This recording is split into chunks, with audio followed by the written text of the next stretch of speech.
ఇంకొక వేదన ఒకటి ఉంది నాకు. చెప్పమంటారా? మనకిక్కడ ఉభయ తెలుగు రాష్ట్రాల్లో వనరులున్నాయి. ఏదైనా ఒక మంచి కార్యక్రమం చేస్తే సహకారం చేసేటటువంటి వదాన్యులున్నారు. ఏదైనా చేయగలిగితే దాన ధర్మాలు చేసి ముందుకొచ్చి పిల్లలున్నారు, కుర్రాళ్ళున్నారు. అవును. "ఒరేయ్ అబ్బాయి మంచి కార్యం చేస్తున్నానంటే" కుర్రాళ్ళందరూ మనకెందుకు కుంభాభిషేకాలు జరగవండి? నార్త్‌లో చాలా ఎక్కువ. చెప్పండి. ఎందుకు కుంభాభిషేకాలు జరగవండి? ఎన్ని ఆలయాలున్నాయి? ఎన్ని వనరులున్నాయి? ఎంతమంది వదాన్యులున్నారు? ఎందుకు కుంభాభిషేకాలు జరగవు? ఏ? తమిళనాడు వెళ్ళండి, కర్ణాటక వెళ్ళండి, కేరళ వెళ్ళండి. అయ్య బాబోయ్! ఎన్ని కుంభాభిషేకాలు జరుగుతాయి. మనకెందుకు జరగవండి? ఇంతమంది పండితోత్తములున్నారు, ఇంతమంది ఆగమధర్మశాస్త్ర పండితులున్నారు, ఇంతమంది వదాన్యులున్నారు, అందరూ ఉన్నారండి.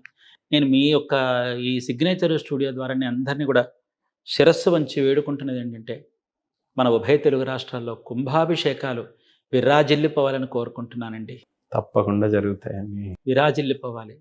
కన్నుల పండగగా చూడాలి ఆ కుంభాభిషేకాన్ని.